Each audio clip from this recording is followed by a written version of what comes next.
Okay, I guess we're underway. J-Walt, let's see. Music back there? Yeah. Is music coming in back there? Your music? No, I don't hear anything yet. Hear. But I got to turn it on first. There we go. All right. Yeah, I got it going on now. Thanks for reminding me about that. Okay.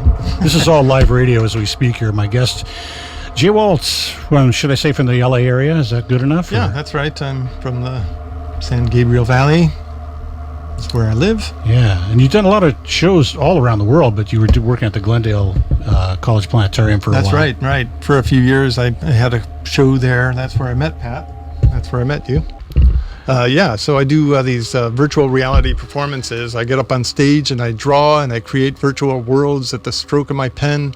It's all done with technology that I created. So I create this whole visual musical odyssey that I bring an audience through. So.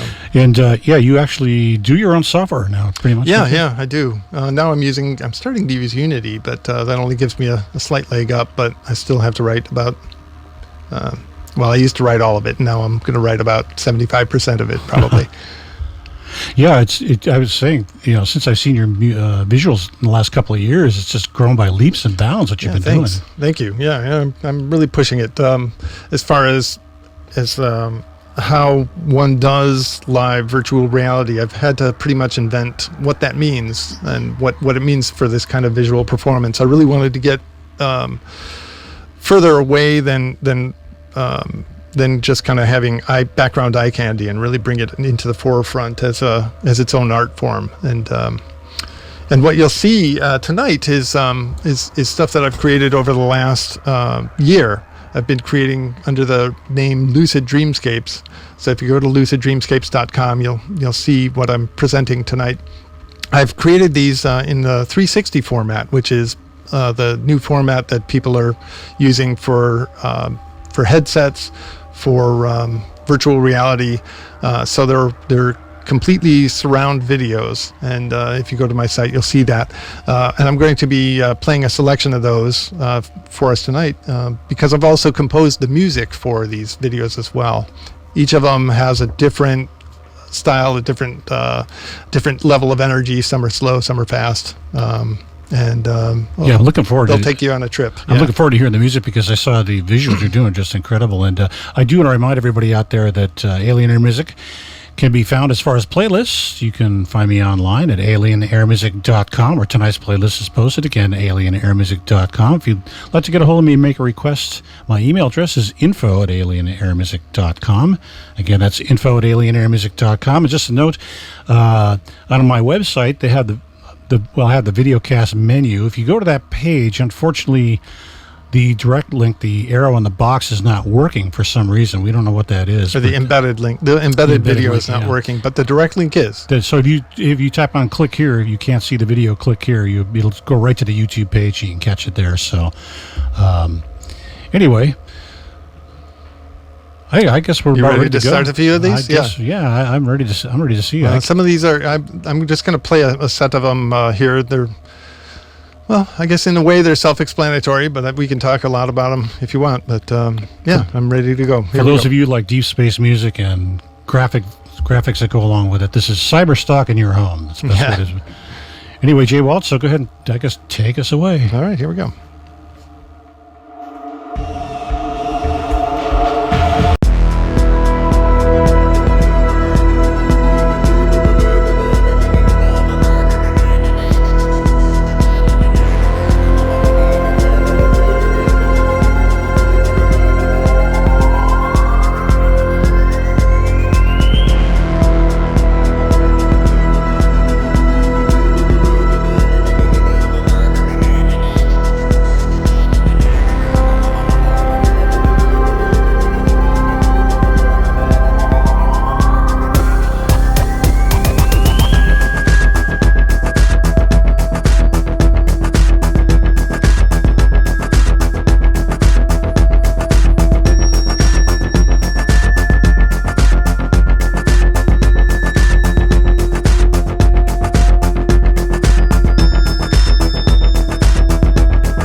Okay, we're back here on Alien Air Music, and I guess we're talking for a little bit, huh? Yeah. So we just had 5 of my lucid dreamscapes back to back.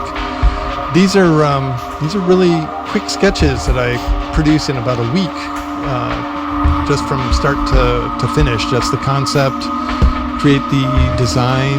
I created in a real-time system, so I can perform these things in real time. So that last one with the dragon, I was puppeting through the scene, and I'm able to improvise these things in 3D. So I'm not thinking in terms of verbal. I'm thinking more in terms of emotion and the visual design, and then also going back and forth and composing the music for these too. So really try to get one of these out a week. I did pretty well in 2017 getting one a week out, but some of them, they kind of end abruptly, but they're just to get that idea out and really want to get back and put some of these ideas together. So we're kind of seeing you in the paper and notepad stage. Kind of. But, it's also part of exploring kind of this larger context of infinite possibilities. So beyond just doing something like the first one with the heads, what we call infinite minds, that we just keep going inward and inward. That I could just play in real time for hours. Yeah. But there's so many different ideas that I can express, and that just lead to other places. It's just getting that little glimpse of infinite possibilities. Well, I want to talk a little bit more about the technical aspects. First, let me remind everybody you're listening to KXLU Los Angeles and Alien Air Music, and for those of you going to alienairmusic.com on the videocast page, we do have a technical glitch that's not working from the videocast page. However, if you look below the window for tonight's web videocast, you'll see something. Can't see it, click here. Just click there, and it'll give you a direct link to the YouTube page where you can play it. And if you're also illegally recording the show, you can go there at your convenience and check it out, because it'll be posted afterwards, all this too. So anyway, so tell us a little bit about what are you using to create this? You can get as technical as you want, because there's a lot of 3D hounds out there. For most of what you're seeing tonight, except for maybe one of them, I've created them all in my own software. It's a software project that I've been doing over the last 15 years or so. And it's Unix based? No, it's PC based, because that's where all the good graphics hardware is, and it's to do real time stuff. It's all PC based. I essentially created my own game engine, but it's in a way that I can perform with it. So it's for real-time performance. So it's really a performance engine. I had some background music up there. I hope it's not too hot behind us. Thanks for reminding me about that. Right now, actually, in the background, the star and the planets that I'm streaming is coming now out live. It's a live stream that we're sending out. It's being produced live in Unity, the Unity game engine. But anyway, I had created my own game engine because back when I started, there were no game engines worth buying or even downloading. So I created my own. So most of what you'll see comes 100% out of my own software. What you're seeing now is a live stream through Unity, so a scene that I put together just in the last couple of days for our backgrounds here. What gets me is the seamlessness of it all too. It's like Blender on steroids. Yeah, well, also doing stuff in real time, you get a different aesthetic. You're not thinking so verbally. You're not thinking so. It's a form of improvisation that we're used to seeing in music or in other kinds of performing art forms, and I'm really trying to push the boundaries here in this graphic improvisation. Yeah, and you have a lot more. Yeah, ideas. I have another set coming up, another 5 pieces. Some of them just kind of stop. But my challenge is to make one of these every week, and I'm saying, okay, I'm going to make at least 30 seconds. Make a world, explore it for at least 30 seconds with music, and so some of them just stop. But others have a better sequence that they take you through. You'll see a couple of longer sequences in this one, and then and some shorter ones too. Yeah, and also that inspires you. This thing I'm checking out right now is quite beautiful with all the galaxies and everything. Yeah, it's a lot of fun. Yeah. So- So people are watching that while they're listening to us talk.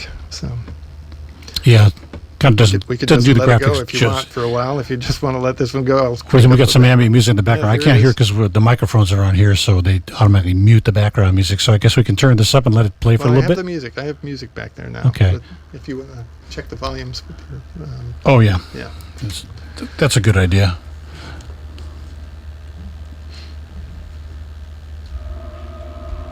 Why don't we let this play for a little bit and come back talking a few.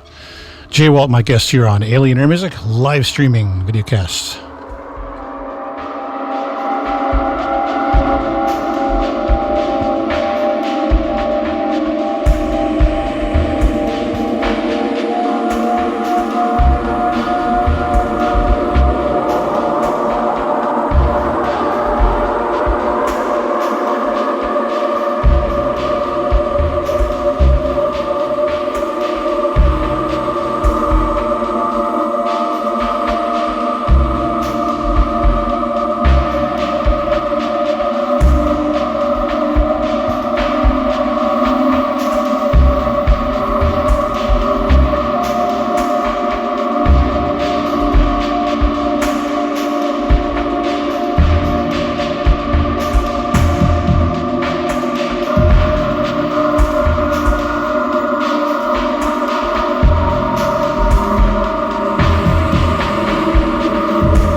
kind of a background, would you say background music that Sure. you're doing, ambient music? It just, with all these, look at all these clusters of galaxies, it just makes me wonder, you know, with this music you're playing, what is really out there, all the other life forms that can possibly be out there. And Yeah, it's something that I ponder quite often. You know, I do this kind of performance in planetariums, so I'm also, you know, I talk to people that are into astronomy, that are into science, and you know, we speculate what could possibly be out there. And Pat was just mentioning how just in the last couple of decades they've discovered, you know, countless billions of galaxies, which each have, you know, whatever, a trillion Billions and stars. billions or of whatever. stars, yeah. And so it's really hard to,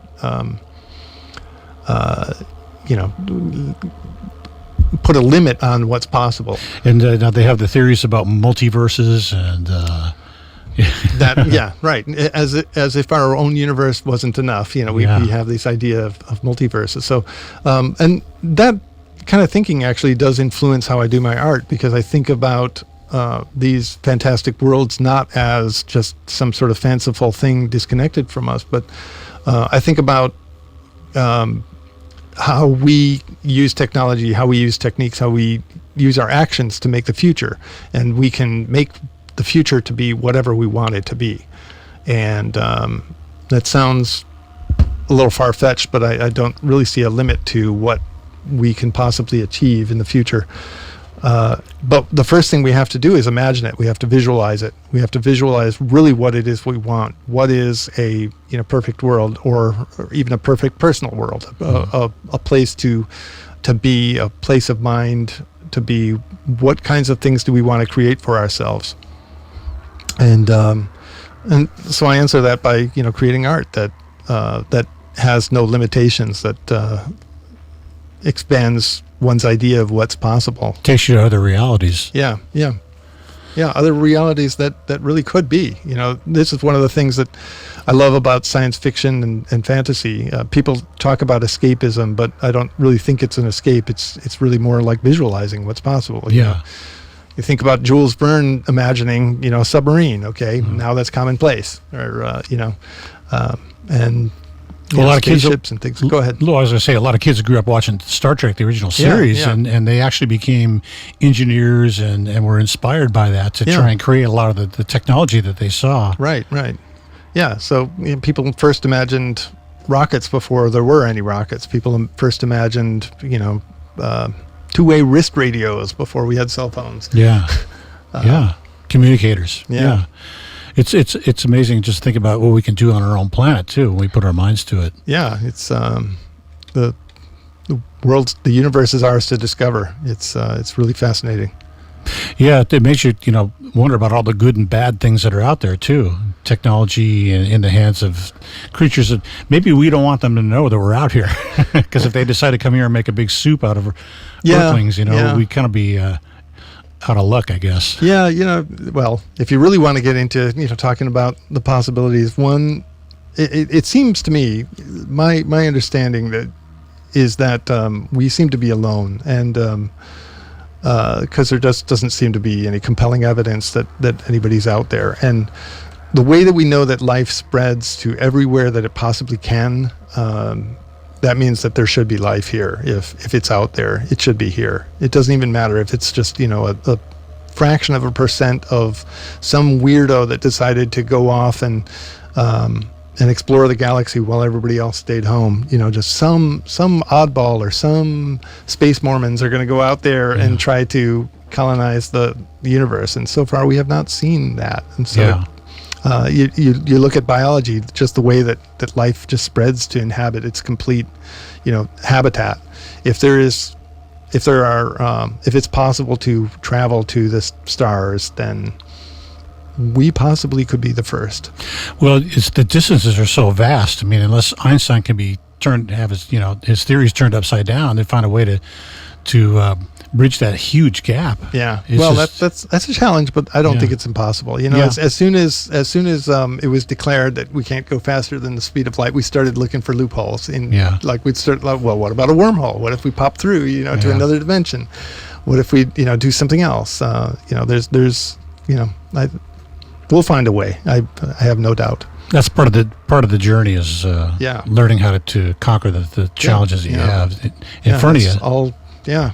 That challenge is right in front of us to conquer. So would it be that? Well, there was one thing I saw a long time ago where I don't know. Maybe it was based on the book Dune. That humans were the only ones that were around in the universe, and they were the ones that, after 6,000 years, are going out and colonizing other planets and everything. Kind of like what you're saying. But still, I mean, when you talk about all the stars just in our one galaxy, and then billions of galaxies, and then all that we can't see beyond. Who knows? Nobody knows at this point.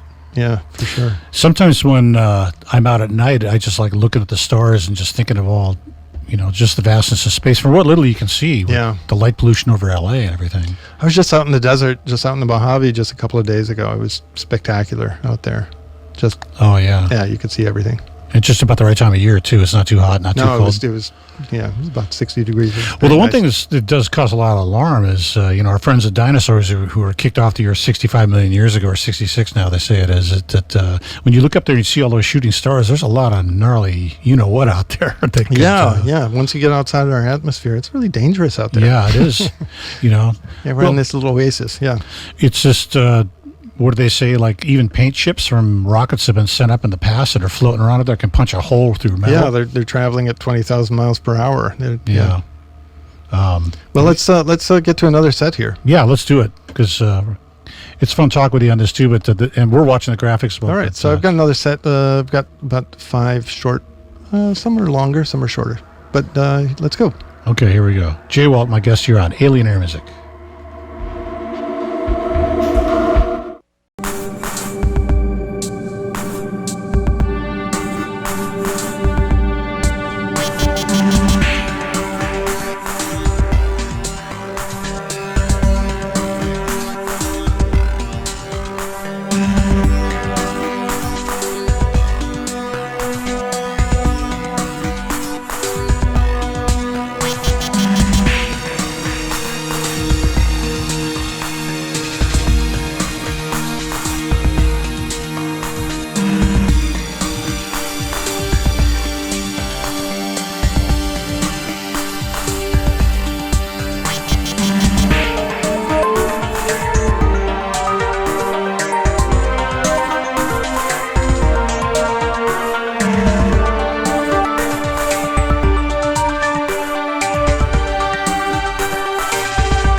And we're back here on Alien Air Music. I'm going to turn the volume down here just a tad with my guest J-Walt, who's the creator behind all these really cool graphics we're seeing, which you've really you were doing pretty state-of-the-art stuff a couple of years ago when I first saw you, and now it's just like, wow.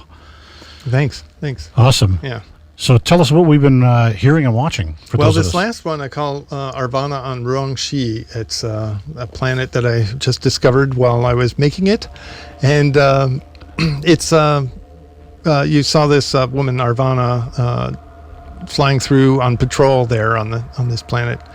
I wanted to do something that brings back some of the ideas from like Heavy Metal magazine, like graphic artists like Mobius or Richard Corbin, sorry, and really bring some of those fantastic ideas back into the present. There's a lot of great ideas worth exploring and repeating and falling in love with all over again. Yeah, how was it that you got into first the music? Because I think you started doing music first. No. I was doing animation before I did music. I really only started doing. I thought that I shouldn't do music because I should just focus on visual stuff, because music, is a whole other, complete daunting direction. Yeah. And but I just started. But actually, playing around with music just for myself was what. Kind of transformed me in my artistic sense, just to make things that I loved, not worrying about what other people thought about it. It means that I was able to get over a lot of hurdles that a lot of artists have about worrying about acceptance or worrying about what genre it fits in, or who their particular audience is, and it got me back to a good place of just pure inspiration and pure creativity too. You don't have to worry about fitting any kind of demographic or anything like that. Right. And so then I decided to make something that had absolutely no audience, but which is really cool to be able to get into a dome theater and create these worlds that unfold as we watch, as I explore them as I'm creating them.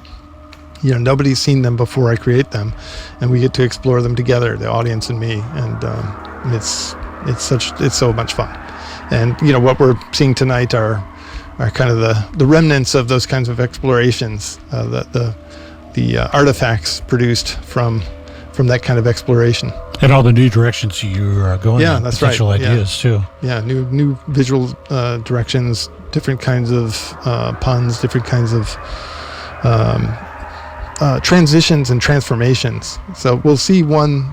The next one's going to be a really short one that just sort of fades out. Just a real, a fleeting vision. Just a vision fugitive, as the French would say. Just almost like a dream before you awake. You wish you could be in there longer, but maybe I will make it longer. Go back and dream this one a little bit more. So we'll do that right now. Yeah, here we go.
Okay, I guess we're back. Are we? Yeah, I think so. Yeah. Get up to the microphone there. So. All right, we're back. Okay. My guest J-Walt tonight, and it was streaming on Spontaneous Fantasia Live. Now it's Lucid Dreamscapes. Lucid Dreamscapes, that's what you call it. But, yeah, it's Lucid Dreamscapes now. But people want to see the video. They can go to. They could just Google Spontaneous Fantasia Live. LucidDreamscapes.com. Okay. Yeah, go to LucidDreamscapes.com. That's my the new new site. Yeah, I've been calling it Spontaneous Fantasia for years, and this last year, I've been going under the name Lucid Dreamscapes. So yeah, go there, and I'll put up a link to what we've been streaming out to YouTube, that with the visuals, and yeah, you guys can check it out. We'll have it up there in a couple hours. I think it'll be posted. Sounds good. So by the time people in Europe get home for work, or the rest of us are waking up for you night owls, it'll be up there. Yeah, I really appreciate you coming up and going through all the wires we have all over the place here too to get this thing to come off. Sure. Tonight. No, I'm glad we got it to work. Yeah, it's a lot of. And I have to say, both the music and the visuals, but you are already very good to begin with, and now it's just taking it to another level. Thanks once again. Thanks, yeah. Matt. Thanks for having me out here. It's great. It's great fun. Anytime. We fly by the seat of our pants doing this, but I want to have you up again. So yeah, let's do it soon. Okay, cool. So alienairmusic.com is my website. You want to go there, get the playlist from tonight and any other info. You can go there again. alienairmusic.com. info@alienairmusic.com is my email address. You want to get a hold of me, make a request, or if there's anything else that can help you out with as far as the music or J-Walt tonight. Again, info@alienairmusic.com. Taylor is ready to fire up with the windmills of your mind here in KXLU Los Angeles. We'll see you next Sunday, Memorial Day weekend. Have a good one, folks.